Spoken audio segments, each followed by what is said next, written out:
pass those skills down to other generations, in which the master teaches by example, corrects by example, and then the students learn by simply doing and practicing.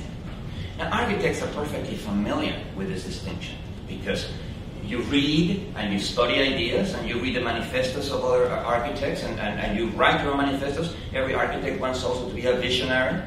But at the same time, you build maquettes, you know how to use a particular CAD program, and all of that is basically know-how.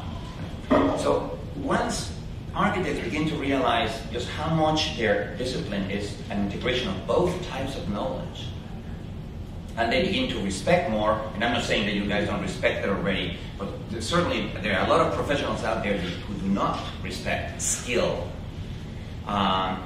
then it is much easier for you to engage with your counterparts, the structural engineers, the masons, the builders, the electricians, the carpenters, because you respect their craft.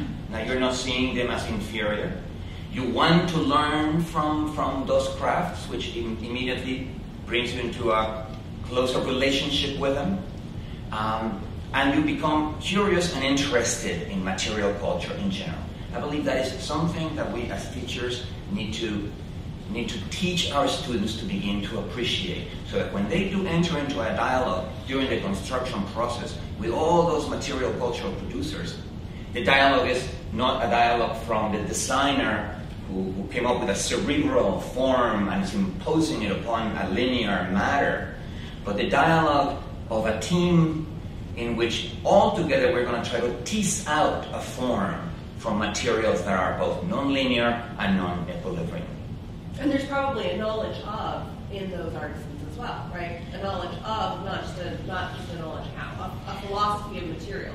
That's true, but remember that the first book on metallurgy came out in the 14th century, and in other words, whereas Aristotle was already publishing books about knowing that in 2,500 years ago, we had to wait for the first book on metallurgy to be published in the 1300s, right?